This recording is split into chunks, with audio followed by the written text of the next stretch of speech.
Եռաբլուրում իշխանավորներ չկան, նրանց անունից ծաղիկներ չեն խոնարհվում։ Զինվորական պանթեոնում է Արցախի պատվիրակությունը։ Ովքեր են թողել Արցախն ու ճողոպրել, ինչպես Փաշինյանն է պնդում։ Շահրամանյանի խոսքով քաղաքական եւ դիվանագիտական առաջնագծում Հայաստանի իշխանությունն է եղել։ Հայաստանն էր Արցախի անվտանգության երաշխավորը եւ բոլոր հարցերը քննարկվել են Հայաստանի իշխանության հետ։ Այսօր ստեղ որոշ մարդիկ խոսում են, որ 23 թվականին մնայիք պայքարեիք։ Ես ուզում եմ հիշեցնել այդ մարդկանց, որ 2000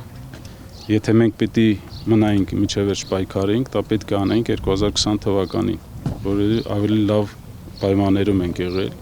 հանձնված չի եղել Աղդամը, Կելբաջարը, Ջաբրայելը, Գուբատլուն, Լաչինի տարածքը,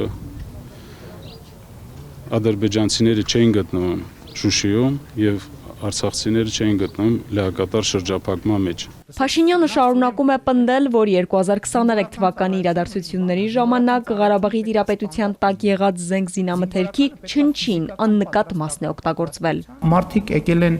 Ղարաբաղից ստեղ բան են ելնում,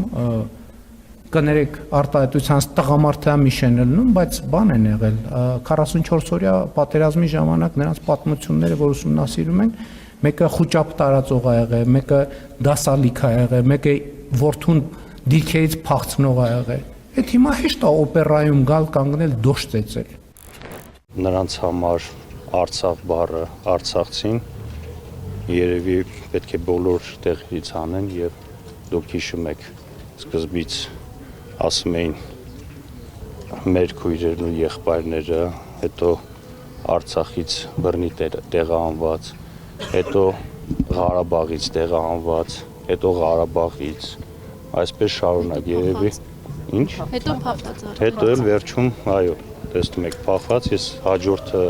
դեռ չեմ պատկերացնում, ինչ կմտածեն։ Արձագանքելով մեղադրանքներին, թե Արցախում տեղի է ունեցել իշխանազավթում, Շահրամանյանը նշեց, որ Արայիկ Հարությունյանը բազմիցս է խոսել հրաժարական տալու մասին, սակայն ինքը նրա նկատմամբ ճնշում չի տեսել։ Այսօր Հայաստանի իշխանությունները եւ իրենց մերձավոր շրջապատը խոսում է իշխանության զավթման մասին, իշխանության, չգիտեմ, երևի նկատի ունի բռնի կամ ճնշումների տակ փոփոխության մասին, դա ընդհանրապես իրականության հետ ոչ մի առնչություն չունի։ Արայիկ Հարությունյանը փորձում էր այնպիսի թեկնածու գտնել, որը նաեւ ազգային ժողովում կստանար բավականին քվեներ ընտրվելու համար։ Ընդդիմադիր ուժերի համար անհասկանալի է, ինչու էր Փաշինյանը Պուտինին ասում, որ Ղարաբաղն Ադրբեջանի կազմում է ճանաչել միայն այն բանից հետո, երբ Ռուսաստանի բարձրագույն ղեկավարությունն է երկու անգամ հրապարակային խոսել այդ մասին։ Վաղը որ Պուտին ասի Զանգեզուրը, Սյունիքը Ադրբեջանի տարածքը պետք է ճանաչի։ Ինքը իր ամպլուայի մեջ է, բոլորը մեղավոր են բացի իրենց։ Դա անկախ պետության ղեկավարի խոսույթ էր, դե լավ որ դու ասեցիր Արցախն Ադրբեջանն է, դե մենք էլ դա ընդունեցինք։ Եվ աղնել որ ասեն Հայաստանը միութենական պետություն պետք է մտնի, ինչ պետք է ասի, հա դե լավ որ դուք ասում եք, ուրեմն վերջ, ուրեմն այդպես պետք է լինի։ Փաշինյանն իր բոլոր ձախողումները վերագրում է ուրիշներին, նախկիններ, երրորդ երկրներ, համաշխարհային կոնյունկտուրա։ Սա այն դեպքում, ասում է Արթուր Խաչատրյանը, երբ Փաշինյանը Հայաստանի միակ ղեկավարն է, որը երբևէ ճանաչել է Ադրբեջանի գերիշխանությունը Արցախի նկատմամբ։ Ալադավթյան, Հարություն Հովսեփյան, Էպիկենտրոն։